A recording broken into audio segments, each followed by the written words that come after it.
Hey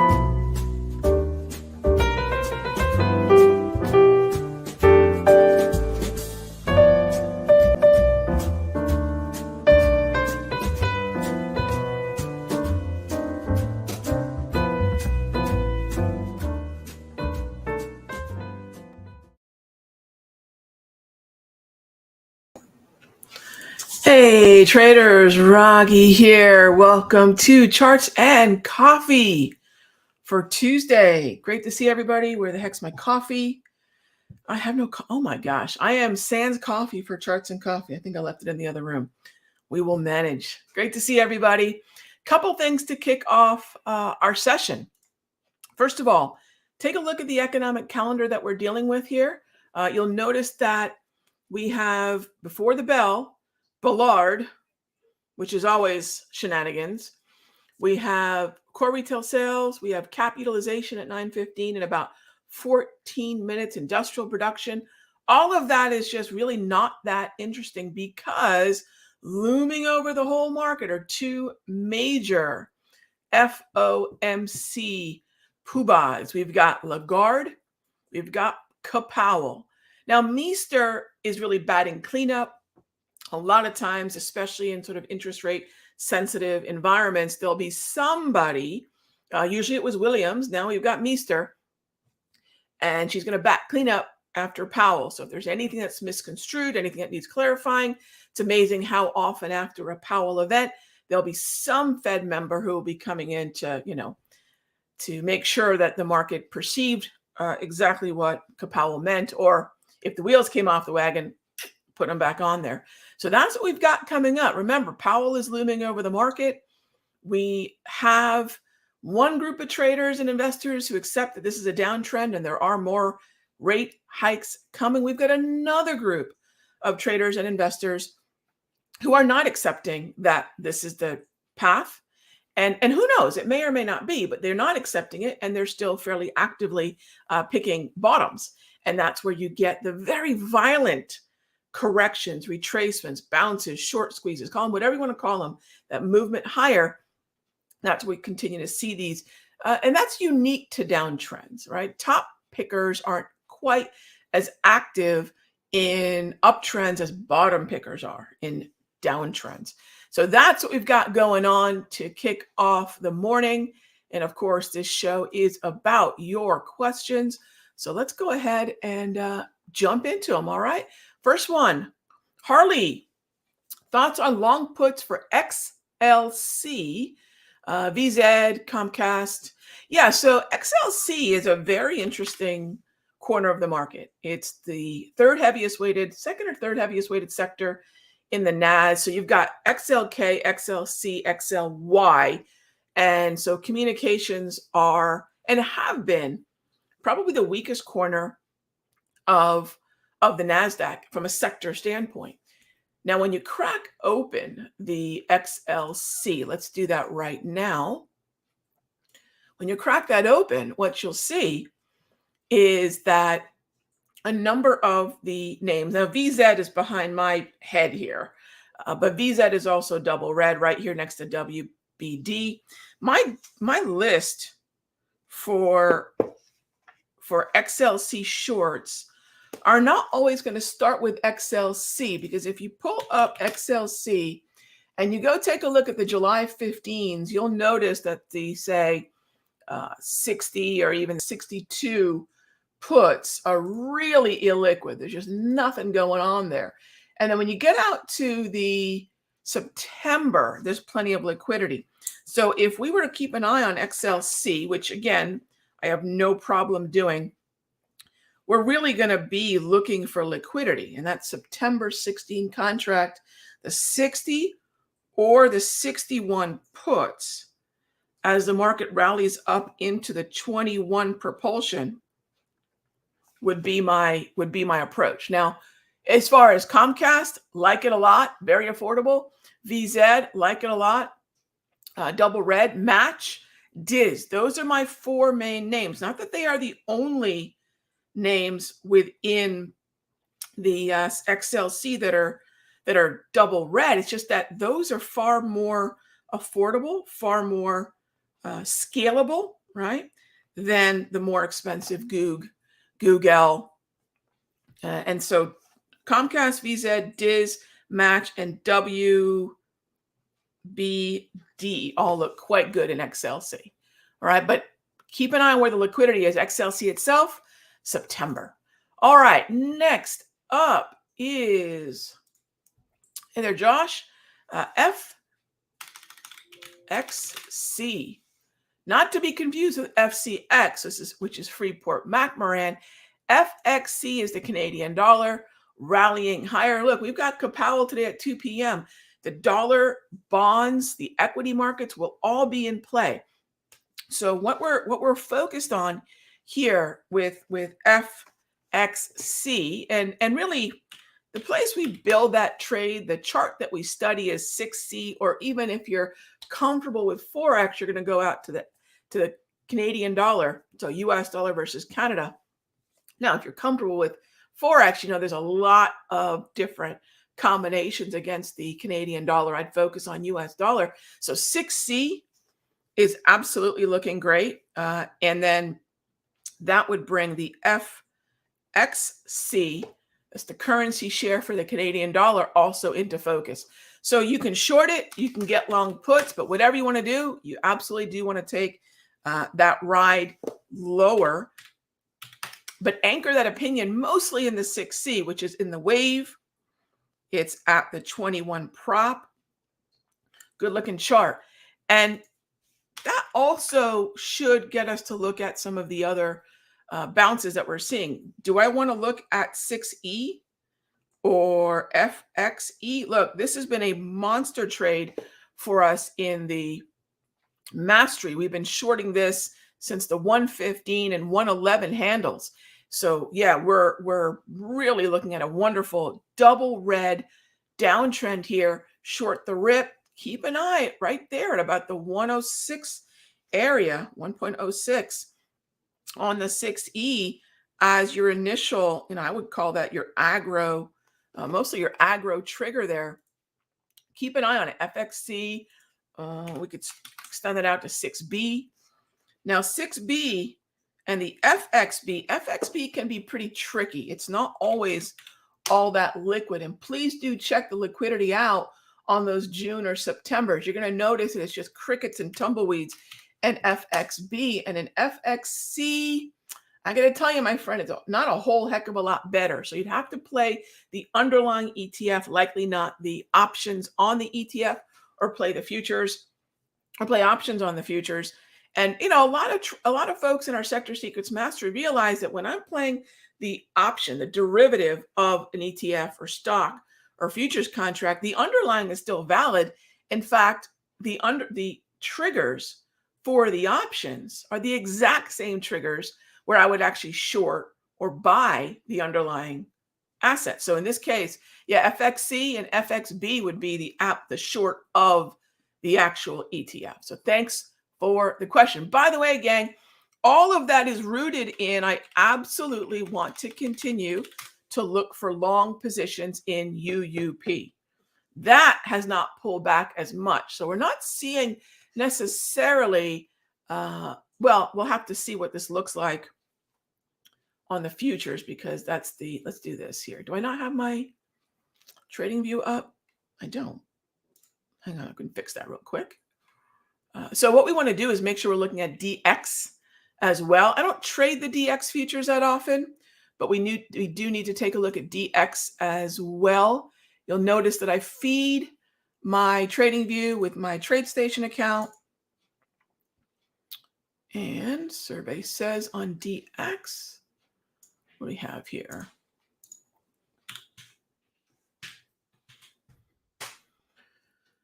Pretty good pullback. So as DX pulls back to about 103, right? 103 on the futures, you want to take a look at UUP. So UUP is going to allow you to do something unique as compared to getting into the 6E or the 6B or 6C, etc.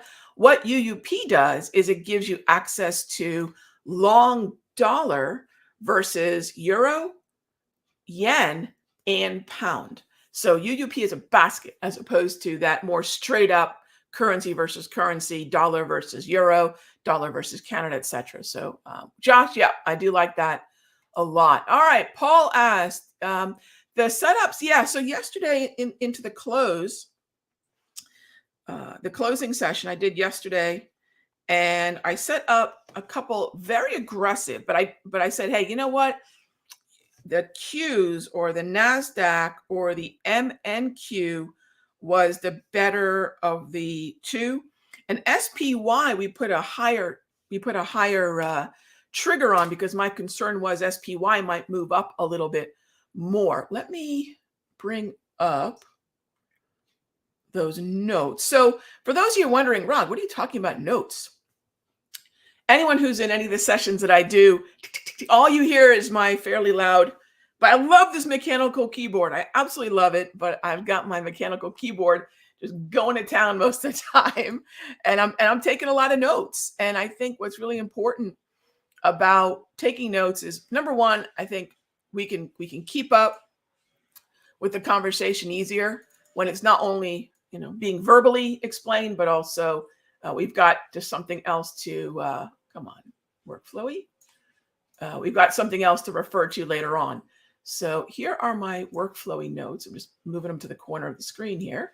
All right, so this was something we were looking at. Very aggro means the index can keep going higher and still be in a downtrend. We were looking at the 301s on the QQQ because the NAS is relatively speaking weaker. And that was the one that we really had our eye on with a trigger at 395, which I think we were pretty much at yesterday. As far as the SPY goes, the SPY, we had to see a higher high to get there. And that's what I wanted to see, maybe a gap up today in order to trigger that. All right. So would I be open to taking those this morning? Well, here's the cool thing, Paul. This morning, I don't have to say commit to the daily time frame, right? I don't have to commit to the daily time frame this morning because I can day trade those today, right? I can day trade those today. So what I'm going to do is shift to the 5-minute time frame and say, well, if I wanted to set up a short on SPY or on ES, I'm going to keep an eye on ES for that. That can map to the MES micro, that can map to the SPY. And so we'll keep an eye on ES for potential day trades. And we're about 17 minutes in front of the bell. Where are my drawing tools? There they are. All right, so what I'd be looking for is actually, let's do this. So we have 17 more minutes. Let's see what kind of volatility we get. I've got my resistance up in here, up against 4,100, and my volatility resistance. And I've got some beautiful support at 4040 and the 200 propulsion. So two very interesting levels. But notice that we're actually heading higher on my slow stow, right? 21K, 3D, 2080. There's just nothing better. If you're looking for a really great overbought, oversold tool that's built into your platforms, there's just really nothing better. Just use the settings that I'm sharing with you. 80-20, overbought, oversold, 21-3, slow it way down, and you'll get very similar signals to what I'm getting. So we're coming off this overbought. And if we're going to oversold, and if we're going to get up to the resistance of this overbought plus the zone, that's where I'll shorten the time frame, Paul. So yesterday we had a choice, QQQ or SPY. I liked QQQ better. Today, we can focus actually on something more along the lines of just day trading, and especially since we have Powell coming up. So that's the way that I'll treat that particular setup. So Paul, thanks for the question. Awesome follow-up to our conversation in the close yesterday. All right, moving on. How much does volume affect the price of the stock? Oh, sorry, I forgot one other question. What happened to 60 overnight? More buyers than sellers. That's really it. So dollar weakness, euro strength. Okay, so next one is, how does volume affect the price of a stock? So there's two kinds of volume. We have price-based volume, which is what I look at, volume profile. There's time-based volume, which is when participation comes in and out of the market. It's commitment. The way that it affects it is that it emphasizes certain strength. It emphasizes certain weakness, support and resistance. It's just going to emphasize that level and let us know what kind of size ultimately is sitting there. And volume is so important, gang. There's so many monsters in this market, all these things that we're told to be scared of, whether that be algos and machines and Skynet and pools of darkness, whatever it is, you can decode it with price-based volume. Use volume profile, use a VWAP. It will tell you where the size is. You don't have to get concerned about the things you don't see, because much like elephants walking in the wet sand at the beach, I may not be able to see the elephant anymore. It might have taken off down the beach, but those footprints will be there. That is price-based volume. Thanks for the question. All right, next up, I'm looking at shorting BJK. BJK, okay. The gaming ETF, all right. I didn't know what BJK was. All right, gaming, okay, cool. Nice looking trend. See how quickly, and by the way, gang, I don't know every symbol out there, but look how quickly we can decode things with some trend analysis, some volume analysis, etc. So you want to short that around 36. I'm with you. Yeah, maybe at 36 or just a little bit below even. Would I be better at looking at the bolts like LVS and WIN? So it depends on their weighting within BJK and their structure. The cool thing about playing the tide is you're playing a number of stocks. So my usual measuring stick for that, Bruce, is look at, and I don't have a BJK multi-chart built out, but that could be, we could easily build that out, grab the weightings, and then populate that layout. This is what I'm talking about. Populate this layout with the heavily weighted stocks within that ETF. If it's high concentration weighted, and most of the high concentration weighted stocks look like the ETF, so the boats and tide are in sync, then play the tide. But if you have some individual boats with better structure than the ETF, than the tide, then play the boat. And that's really what I look at. How in sync are the names within it. All right, next up, Julian, yeah, euro and pound. I think we covered that with the earlier questions. So hopefully that's all set. The daily forecasts are spoiling you. Very cool, Charles. Glad to hear it. What are my thoughts on spying SPY and Qs? So Jimmy, that's what we were just talking about earlier. So thanks for the question. Lynn or HON. So Honeywell or, okay, so no on Lynn, because I don't have a trend, right, my friend? If I don't have a trend, Robert, if I don't have a trend, my thought is this. Within the stocks of those corners of the market, let's go take a look at that. So XLB, that's where I would look at. So what I want to ask myself is, what is XLB doing in terms of its own structure? And then are there any double reds? And so obviously DD comes to mind, ECL pops out. Be careful here. You have a lot of mix in this XLB. So I would say, and because I don't have clear trending structure in either one of those, Robert, it's not as if we can't trade them, right? Maybe there's some sort of momentum breakout or breakdown that's preparing to happen because of all the blue grab candles that are appearing, which is helpful in its own right. But it's a breakout breakdown. I prefer HON over LIN. You have overbought, oversold levels. Look at this beautiful pair of Darvis levels showing you the automated support and resistance. There's just nothing that's going to give you automated support and resistance like the Darvis will. It's very simple to use, and you can go grab it at countdowntrader.com. Gratis, my friends. Get that Darvis 2.0 on your screen, and you'll see the same lines that I'm seeing. So what I would have to say is I'm going to continue to prioritize the trends. The once I've exhausted those, right? Once I've exhausted those, what I want to then do is ask myself, all the trends I've got setups, what has proximity, get my ideas out there, my trade setups out there, and then circle back and go through the market with a view on non-trending markets. So make that a second tier approach. All right, we're going to wrap up our conversation with some grains, wheat and corn. Wheat, I like that it's trying to get back into a double green. So WEAT or ZW, absolutely buy the dip. And then on my cards on the table, I'm already long corn, and I think that's the better of the two uptrends. But you know what? Since you're looking at grains, my friend Joseph, keep an eye on bean oil too. Bean oil has been a very strong market for about the last month now. So definitely worth keeping an eye on. All right.